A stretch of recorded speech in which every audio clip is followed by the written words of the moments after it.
लेकिन यह असंभव है कि शिवाजी द्वारा मोहम्मदी वैभव से मुकाबला करने के प्रयासों ने गोलकुंडा के कुलीनों को प्रभावित किया हो। उनके साधारण जीवन की शानो शौकत बीजापुर या आगरा के कुलीनों जितनी ही महान थी। गोलकुंडा का कोई भी सज्जन अपने घर से बिना 1 या 2 हाथियों के बाहर नहीं निकलता था।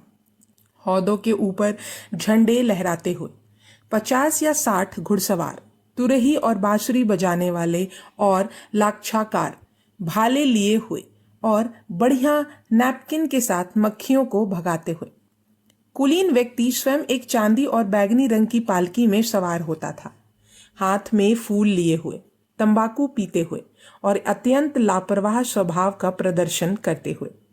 पालकी के चारों ओर ऊंटों पर सवार संगीतकार होते थे। महल में अबू हुसैन अपने आकर्षक खतरनाक मेहमान का इंतजार कर रहे थे। महल एक बहुत बड़ी इमारत थी जिसकी लंबाई 384 कदम से भी ज्यादा थी।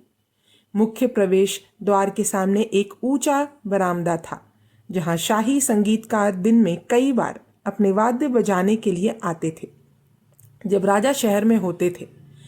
10 महल की सभी दीर्घाएं फव्वारों से सजी हुई थी और हर कमरे में बहता पानी था। फिर भी एम थेवेनोट ने सामान्य प्रभाव खराब हो गया था, जिन्होंने शिवाजी से कुछ समय पहले गोलकुंडा का दौरा किया था, क्योंकि महल लकड़ी से बनी बदसूरत दुकानों से घिरा हुआ था। हालांकि बगीचों ने इस निराशा की भरपाई कर दी थी। सभी मुस्लिम उद्यानों की तरह ही मुसलमानों ने भी हमेशा अपने रेगिस्तान में रहने वाले पूर्वजों की तरह पानी, फूलों, पेड़ों और छाया के चमत्कार में आनंद को बरकरार रखा है। उद्यानों में लंबे रास्ते बहुत साफ सुथरे और सुंदर फलों के पेड़ थे। इसमें ताड़ और सुपारी के पेड़ एक दूसरे के इतने करीब लगाए गए थे कि सूरज की रोशनी मुश्किल से ही उनके बीच से निकल पाती है। जिसके किनारों पर सफेद फूल लगे हैं जिन्हें वे डेविड के फूल कहते हैं, जैसे कैमोमाइल के फूल, भारतीय गिल्ली के फूल भी। शिवाजी के महल में पहुंचने पर दोनों शासक गले मिले और गोलकुंडा के राजा के सिंहासन पर एक दूसरे के बगल में बैठ गए।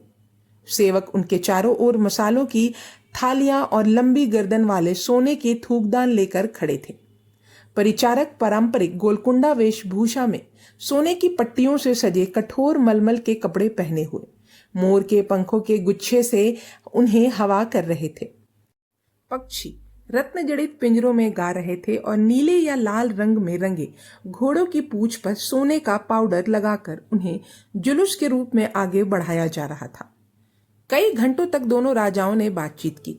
शिवाजी ने जानबूझकर अपने आकर्षण का इस्तेमाल करके डरपोक फारसी को पूरी तरह से जीत लिया।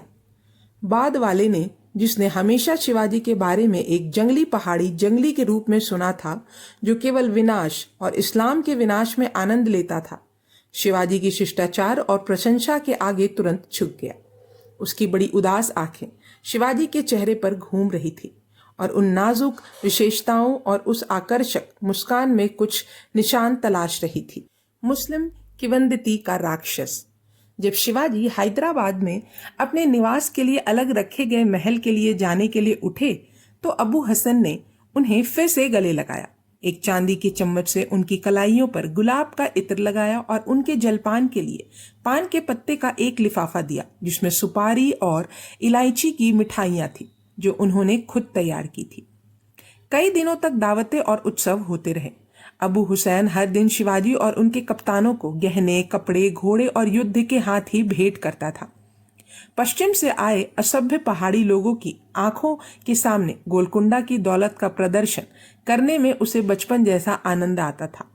अगर वह शिवाजी के कारनामों को अपनी बहादुरी की कहानियों से नहीं बढ़ा सकता था तो कम से कम वह विलासिता की परिष्कार से मराठों को आश्चर्यचकित कर सकता था। उसने शिवाजी को अपनी राजधानी में घुमाया, मस्जिदों और महलों और उनके पूर्वजों की कब्रों की ओर इशारा किया।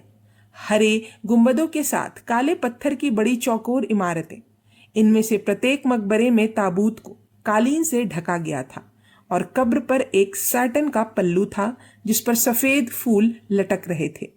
पूरे ताबूत को कई दीपों से रोशन किया गया था।